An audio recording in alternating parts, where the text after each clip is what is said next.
Bonjour et bienvenue à tous et toutes à cette deuxième partie de notre série de 3. Si vous étiez avec nous dans la première partie, vous vous souvenez que nous avons rencontré un homme qui semblait avoir tout ce qu'il fallait pour entrer au ciel. Il était respecté, riche, profondément religieux, moralement irréprochable, mais pourtant quelque chose le poussait à courir vers Jésus. Et arrivé devant lui, il s'est agenouillé et lui a posé une question qui traverse encore les siècles. Il lui demandait: Jésus, que dois-je faire de bon pour avoir la vie éternelle? Puis Jésus lui a rappelé les commandements, mais il dit: tu commences par les commandements. Et contre toute attente, le jeune homme a répondu: j'ai observé toutes ces choses toute ma vie, que me manque-t-il encore? Cette réponse est incroyable. Pourquoi? Parce qu'elle révèle exactement ce que cet homme croyait depuis toujours. Et si nous sommes honnêtes, c'est peut-être aussi ce que beaucoup d'entre nous croient encore aujourd'hui. Aujourd'hui, nous allons découvrir pourquoi Jésus ne l'a pas félicité malgré ce qu'il avait suivi et accompli dans sa vie. Et pourquoi être une bonne personne ne suffit pas pour entrer au ciel. Avant que Jésus ne prononce un autre mot, j'aimerais que tu imagines la scène.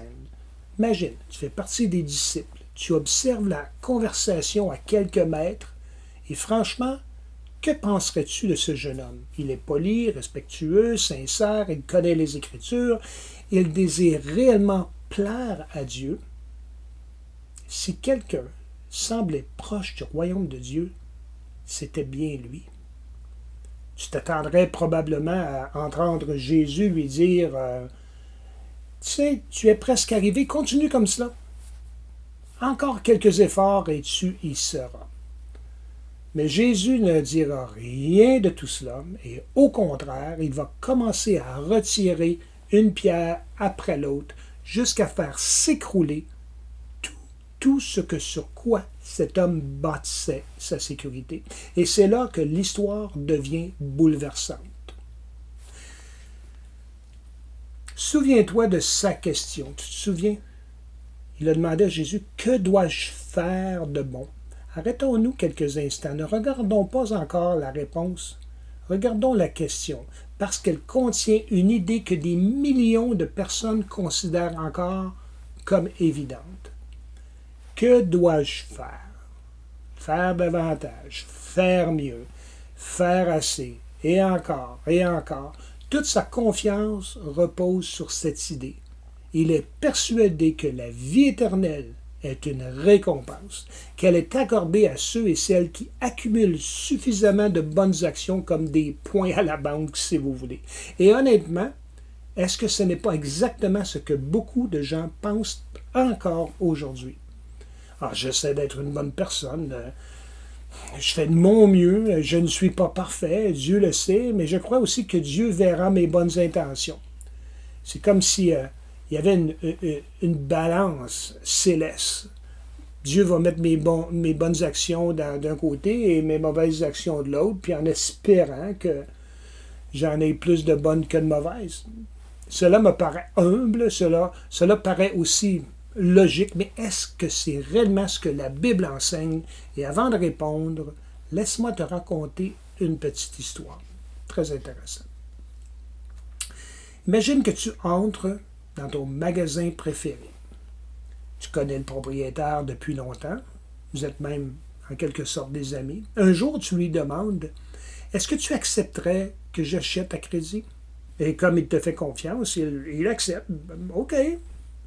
Les semaines passent, puis les mois. Tu achètes un canapé, un réfrigérateur, une table, un téléviseur, ainsi de suite. Et peu à peu, ta dette grandit. Elle atteint 5 000 $. Puis un matin, tu arrives au magasin avec un immense sourire. Tu annonces fièrement: j'ai pris une grande décision aujourd'hui. À partir de maintenant, je paierai tout comptant. Le propriétaire sourit. C'est une excellente décision qu'il te dit. Mais il dit: j'ai une question. Que faisons-nous des 5 000 $ que tu me dois déjà? Tu vois le problème? Décider de payer comptant aujourd'hui n'efface pas les dettes d'hier. La dette est toujours là. Et c'est exactement le problème que la Bible décrit. Faire des bonnes actions aujourd'hui n'efface pas les péchés du passé. Beaucoup de personnes prennent sincèrement la décision de devenir meilleures. Elles commencent à lire la Bible. OK. À prier. OK. À fréquenter une église, à être généreuse, à aider les autres. Et toutes ces choses sont bonnes. Elles sont même souhaitables pour tout le monde. Mais devenir meilleur aujourd'hui n'efface pas le péché d'hier. Voilà pourquoi Jésus ne pouvait pas simplement dire à ce jeune homme, « Continue comme ça, tu es sur la bonne route. » Son véritable problème n'était pas son avenir, c'était son passé. C'est précisément ce que Paul explique dans l'Épître aux Romains. Paul dit, car tous ont péché et sont privés de la gloire de Dieu. Remarque bien un seul mot, tous. Pas la plupart, pas presque tous. Tous. Tous ont péché. Cela signifie que personne ne commence la course avec un avantage. Nous sommes nés pécheurs. Nous sommes tous dans la même situation devant Dieu. Et peut-être que tu te dis, oui, mais je ne suis pas si mauvais que ça. OK. Laisse-moi te poser une question. Si quelqu'un comparaissait devant un juge pour avoir commis un crime, on va essayer quelque chose. OK? Disons que tu conduis ton véhicule et que, pour toutes sortes de raisons, tu passes sur un feu rouge. La police t'arrête, te donne une contravention, tu parais devant le juge, puis là, tu dis au juge, « Monsieur le juge, ou Madame le juge, toute ma vie j'ai conduit, je n'ai jamais passé sur une lumière rouge. C'est la première fois. Est-ce qu'on ne peut pas mettre ça de côté et l'effacer? » Le juge va probablement dire, « Écoute, toutes les fois que tu as passé sur une lumière verte, tu n'as fait que ce que tu avais à faire, mais je ne peux pas effacer celle-ci parce que dans le passé, tu as passé sur des lumières vertes. » Le juge va juger le crime et c'est exactement ce que nous oublions souvent lorsque nous parlons de Dieu. Nous comparons notre vie à celle des autres des fois. Dieu, lui, la compare à sa propre sainteté. Dieu dit, « Je suis saint, je suis parfait. Je ne peux pas laisser entrer au paradis le péché, le mal, même un petit peu. Un tout petit peu, c'est déjà trop. » Et ça change, voyez-vous, ça change tout.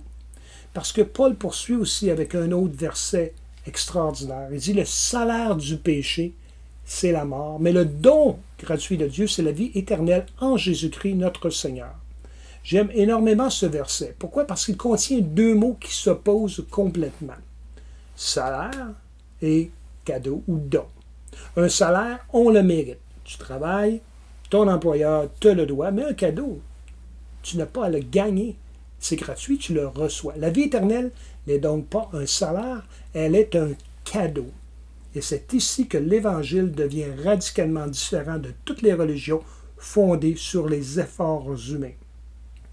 La religion dit « fais-en plus, fais davantage, sois meilleur, fais ci, fais cela ». L'Évangile répond « tu n'as rien d'autre à faire, quelqu'un l'a déjà tout fait à ta place, Jésus-Christ ». Voilà pourquoi la croix est au centre du christianisme. Et réfléchis un instant, si nos bonnes œuvres pourraient réellement nous sauver, pourquoi Jésus aurait-il accepté de mourir? Si nous pouvions payer notre propre dette du péché envers Dieu, pourquoi la croix? La croix existe parce que notre dette était impossible à payer. L'auteur de l'Épître aux Hébreux écrit « Sans effusion de sang, il n'y a pas de pardon. » Notre problème demandait beaucoup plus qu'une nouvelle résolution ou une nouvelle bonne action de plus. Il demandait un sauveur parfait. Et Jésus est venu précisément pour cela. Paul résume, l'apôtre Paul, toute cette vérité en quelques lignes magnifiques. Paul dit, c'est par la grâce de Dieu que vous êtes sauvés, par le moyen de la foi. Ce n'est point par les œuvres. Nous ne pouvons rien faire pour nous sauver.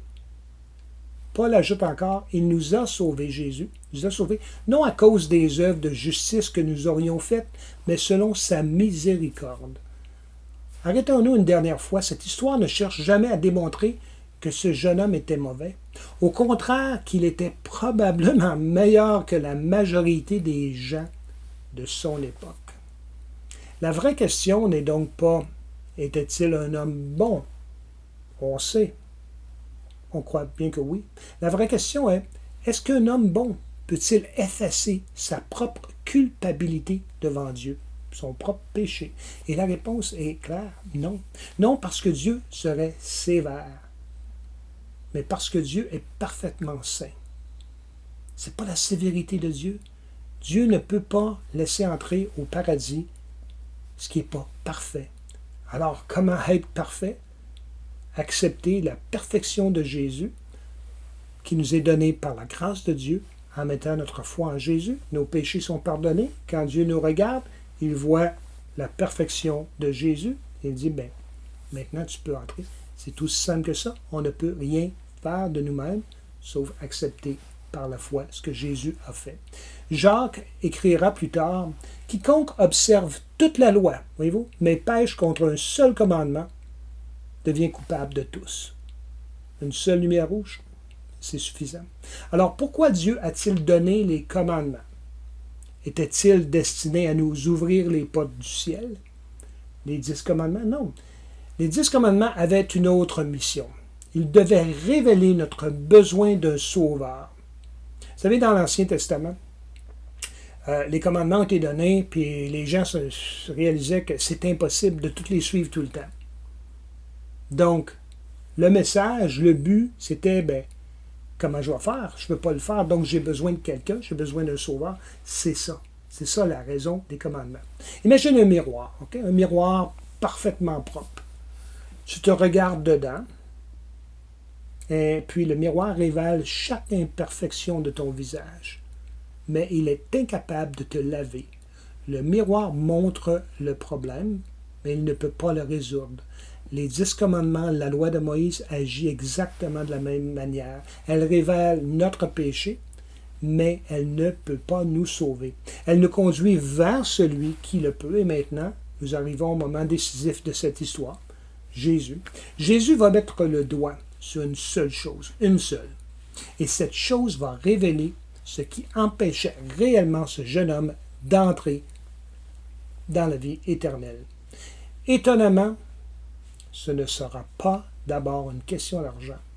Ce sera une question de cœur. Et je crois que cette dernière partie est probablement la plus surprenante de toute cette série, parce qu'elle pourrait révéler quelque chose sur notre propre cœur à chacune. Je t'invite donc à me retrouver dans la 3e et dernière partie, le don, ce don qu'on ne peut mériter. Et je te promets que la conclusion de cette rencontre entre Jésus et le jeune homme riche est encore plus bouleversante que son commencement. Alors merci à toi, à tous, à toutes, d'avoir pris le temps d'ouvrir la Bible avec moi aujourd'hui. Je vous dis à très très bientôt et que Dieu vous bénisse abondamment.